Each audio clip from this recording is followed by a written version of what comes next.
Good afternoon, everybody. Uneducated Economist here. In this video, we are going to talk about how the housing market is not going to easily be fixed.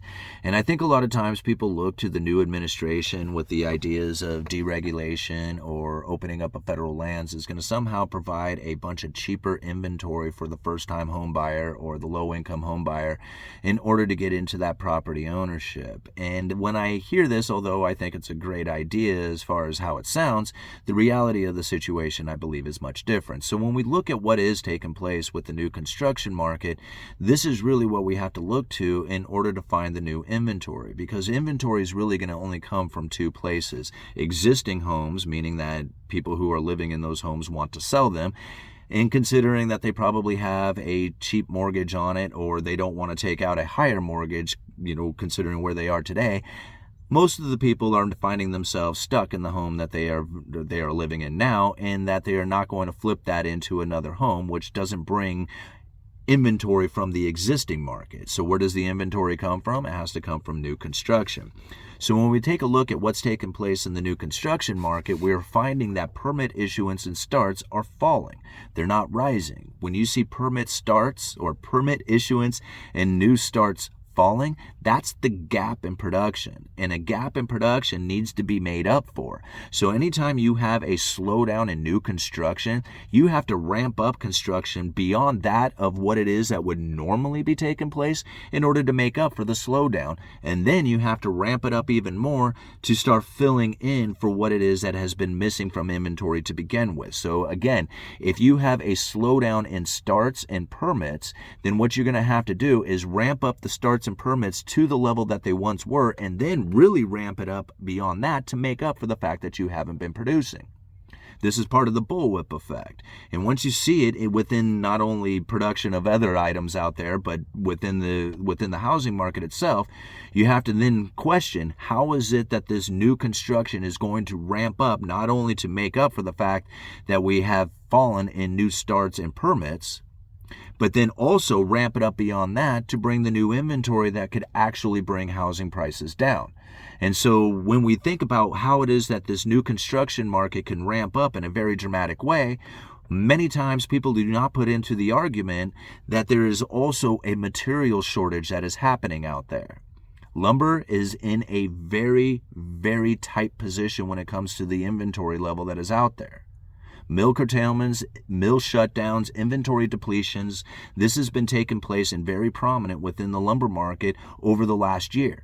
So if you all of a sudden have a bunch of permits that are issued, a bunch of new starts, you have this ramping up of production, you're going to find that that is inelastic demand.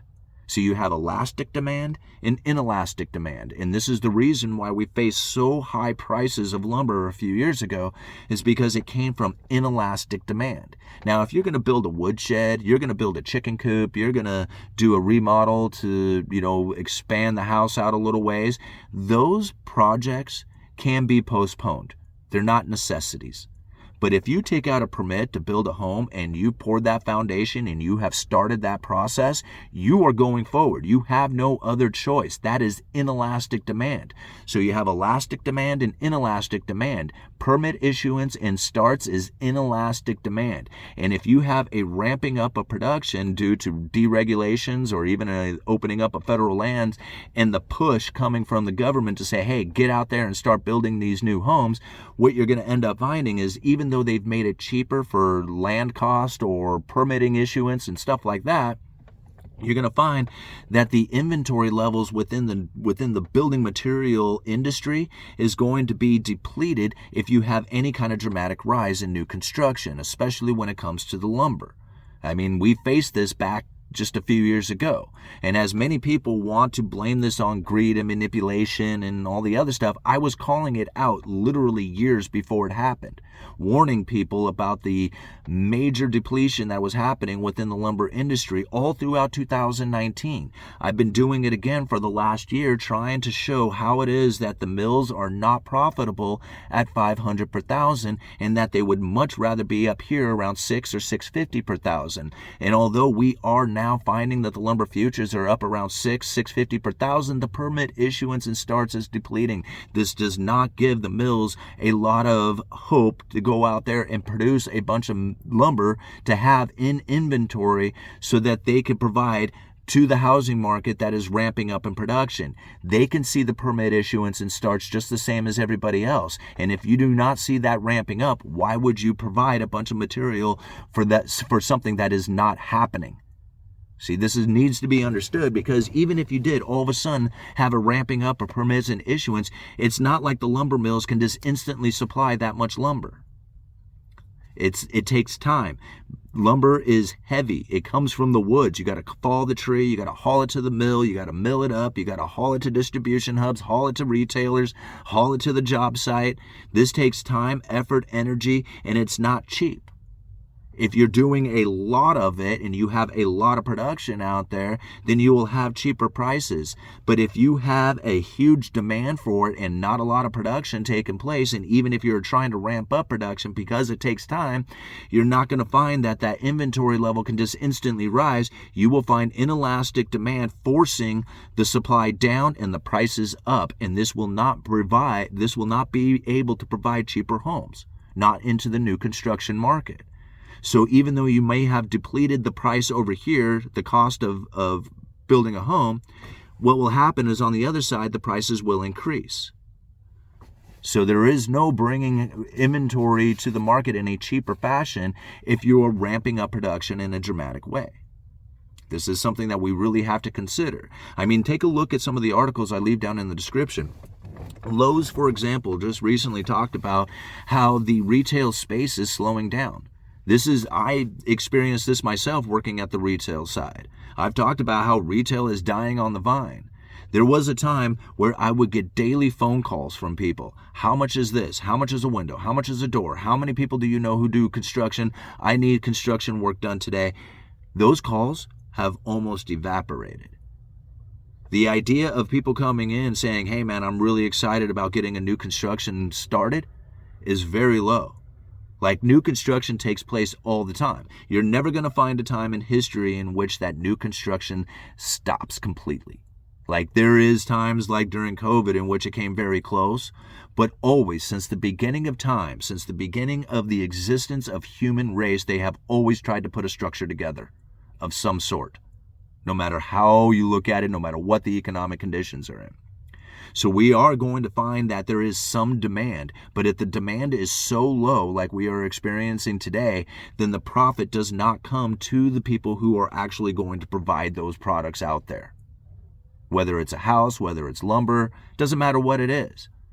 Like, if you are not profitable at it, why would you do it? Like, if you went to work and it cost you just as much to show up for work, to do the job, and to go home, and you realize that by the time you did that, you didn't make any money at it, would you still keep going to work? Would you still be providing efforts and skill and knowledge and everything into your job, knowing that at the end of it, it doesn't really provide you with any kind of profit? Like, no, of course not. So we can't expect corporations to do that either. And this is really where I think a lot of times people look at the mills and say, oh, those greedy bastards, they just ran it up to $1,700 per thousand because they wanted to screw everybody out there, but yet did not take any kind of consideration that just a few years before that, there was such a bloodbath inside of the mills, shutting down like forever, that nobody really understood that the inventory levels were depleted to a major problem. And now, when I looked at that and I said, hey, don't blame this on the money printer. When you see the price of lumber going up and you're pointing at the money printer, say, yeah, the Federal Reserve go off and this is the reason why lumber prices have moved up as fast as they have and as high as they are, you have really missed it. Because here we have lumber prices back down to what would be considered somewhat normal prior to all the Federal Reserve's quantitative easing. And yet here we find that there is a depletion of inventory due to the fact that they are not profitable. So once they are profitable, they'll produce. And if you have a demand that is increasing, I guarantee you that is going to create a situation in which that the prices will rise. And if the prices rise, you're not going to find home prices coming down. The replacement cost of a home is very important to understand why it is that the existing construction or the existing home market is going to be elevated comparatively to the new construction market. Again, like you might have an existing home, but the replacement cost of that home may be far more than what anybody else can afford out there, considering what it is that we are facing today. You know, the idea that the administration can just come in and fix things is very unlikely. They have to participate within this free market just as much as everybody else. And when you think about like what it is that you are going to ask out of the new construction market, and you want to ramp up production, well, then now you have to go to the people who are actually doing that work. You have to say, hey, man, you need to ramp up production. And now when you think about it, there's only so many people out there who actually do this kind of work. Now, you might be able to increase the labor, but you need to also increase the amount of people who do contracting work, like those who are actual builders in the business, doing the logistics, doing all the work that it requires there to be more inventory. These people have to be profitable at what they are doing. And now when you think a huge demand all of a sudden starts coming to the market and there's a limited amount of these people and everybody's asking them, build, you need to build. And they'll be like, yeah, man, I will build your house. Guess how much it's going to cost? Because everybody under the sun is asking me to build. All right? That's going to cause the prices to move up. Again, it's supply and demand. If all of a sudden you have a huge demand coming into building and you're looking at the builders saying, hey, build, and the builders are like, yeah, man, everybody's asking me to build. You want to build? You want me to build? You want me to build? You want me to build? Guess what? Which one of you is going to pay me the most price? Right?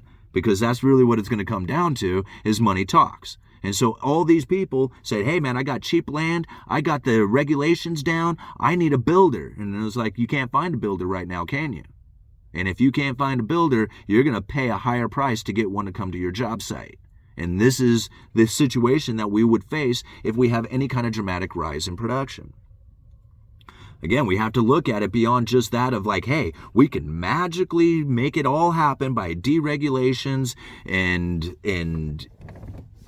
opening up federal lands, but then not take into consideration that there is a supply-demand issue when it comes to the most basic component for that house being lumber, that there is only a limited amount of builders out there. Yes, we could find people getting into that business, but they have to be in the business right now already in order to take advantage of the ramping up of production. Once the production ramps up and all these people start pouring into that business, they're going to find that's a malinvestment. Just like trucking, like we experienced very similar. I'm going to leave it right here at this. We experienced something very similar in trucking. When we had the shortages of truckers just not too long ago, remember the government was wanting to hire the National Guard to come in and haul all this stuff away from the ports and get it out there to the distribution, get it out there into distribution. You remember when this was taking place, the building or the increase, the ramping up of the new trucking business really was quite evident during that time. And all of a sudden, all these trucking businesses who had expanded their operation with new trucks, new drivers, facilities, all this stuff, all of a sudden came into a situation in which the demand for truckers had just essentially evaporated, and trucking companies went out of business. That's the bullwhip effect and how it takes place. Recognize it for what it is. This is a situation that's not going to easily be fixed. And even if you wanted to fix it, you have to consider how much logistical nightmares are going to exist down line as all of a sudden you have a manipulation within this market with the opening up of federal lands and deregulations. What you also have to take into consideration is the labor costs, the material costs, the availability of all this stuff. Very few people take that into consideration. They just think that magically it will just happen. That if you throw the money out there, all of a sudden there's going to be an abundance of builders who are going to meet the demand and not increase their prices. Like, does that make sense? I mean, to some people it might, but that doesn't make any sense to me as I look at this at a daily basis.